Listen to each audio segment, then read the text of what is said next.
Hello बच्चों। आज की क्लास में मैं आप लोगों को यहाँ पर एक 9th क्लास का क्वेश्चन कराने वाली हूँ जो आपके पास सिलेंडर से रिलेटेड है। जैसे कि आप लोगों को पता है कि सिलेंडर एक 3D शेप होती है, ठीक है। तो उससे रिलेटेड यहाँ एक क्वेश्चन आपके पास है जिसमें आपको total surface area, curved surface area and volume of cylinder तीनों का ही यूज करना है। क्या है क्वेश्चन, चलिए देखते हैं। कह रहा है a solid cylinder has total surface area of 462 square centimetre. आपके पास एक सिलेंडर है जिसका टोटल सरफेस एरिया आपको गिवन है, तो मैं यहाँ लिख देती हूँ कि मुझे टीएस से जो है वो 462 सेंटीमीटर स्क्वायर गिवन है। कह रहा है इट्स कर्व्ड सरफेस एरिया की क्या इन्फॉर्मेशन दे रखी है। It's curved surface area is 1/3 of its total surface area. मतलब जो इसका सी एस ए है वो क्या है, इसका 1/3 है इस टी एस ए का, तो 462 का 1/3 हो जाएगा, ठीक है। सेंटीमीटर स्क्वायर ऐसी है। आपसे कह रहा है आपको वॉल्यूम फाइंड करनी है। तो देखो सबसे पहली बात, वॉल्यूम ऑफ सिलेंडर का फॉर्मूला आपके पास क्या होता है, पाई आर स्क्वायर एच। तो पाई तो आप 22/7 ले सकते हो, लेकिन आर और एच कैसे लोगे। तो आर और एच आप क्या करोगे, जो आपको टी एस से और सी एस से गिवन है उसकी हेल्प से आप क्या करोगे, यहाँ पर आर निकालोगे, ठीक है। तो सबसे पहली बात हम क्या करते हैं, यहाँ पर अपना सी एस से निकाल लेते हैं। तो 462 डिवाइडेड बाय 3 अगर हम करेंगे तो हमारे पास कितना आंसर आएगा, यहाँ पर 154 सेंटीमीटर स्क्वायर आ जाएगा। क्लियर। अब मेरे पास टीएस से भी और सीएस से भी है, दोनों ही चीज है। तो देखो कर्व्ड सरफेस एरिया का फॉर्मूला होता क्या है, मेरे पास 2 पाई आर एच होता है।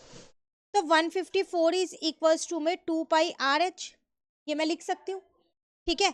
और जो मेरे पास टीएस से होता है वो क्या होता है मेरे पास, उसका फॉर्मूला होता है मेरे पास 2 pi R H plus 2 pi R square होता है,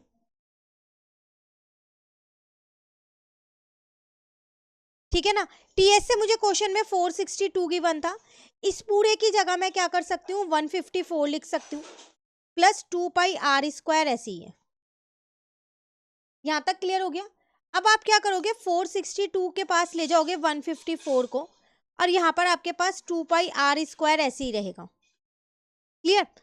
अगर आप स्टेप बाय स्टेप करोगे ना तो कहीं गलती नहीं होगी, क्वेश्चन बहुत आसान है, सिर्फ फॉर्मूला आपको पता होना चाहिए।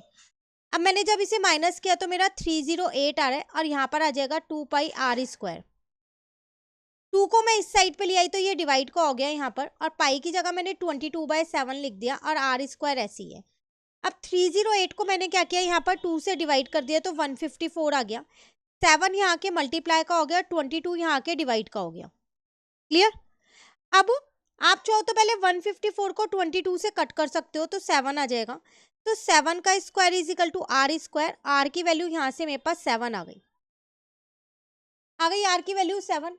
अब आप क्या कर सकते हो, आपको पता है कि आपका जो सी एस ए था वो क्या था, 2 पाई आर एच था, है ना। और सी एस ए आपको पता है 154 था, आपने अभी निकाला था ऊपर।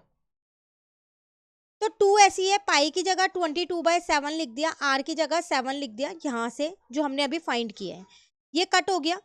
तो 154 divided by 2 into 22 is equals to में एच आ गया, ठीक है ना। अब 154 को अगर मैं इससे डिवाइड करती हूँ तो 7 आ जाएगा। एच जो है वो मेरे पास आ गया है 7/2 सेंटीमीटर। आर भी मिल गया, एच भी मिल गया, दोनों चीज मिल गई। अब मैं अपना इजीली वॉल्यूम यहाँ पर निकाल सकती हूँ। तो पाई की जगह 22/7, आर की जगह 7 लिख दिया, एच की जगह 7/2 लिख दिया। एक 7 से एक 7 कट गया, ठीक है। 2 से इसको काट दिया 11 पे, तो 11 इंटू में 49 हो गया।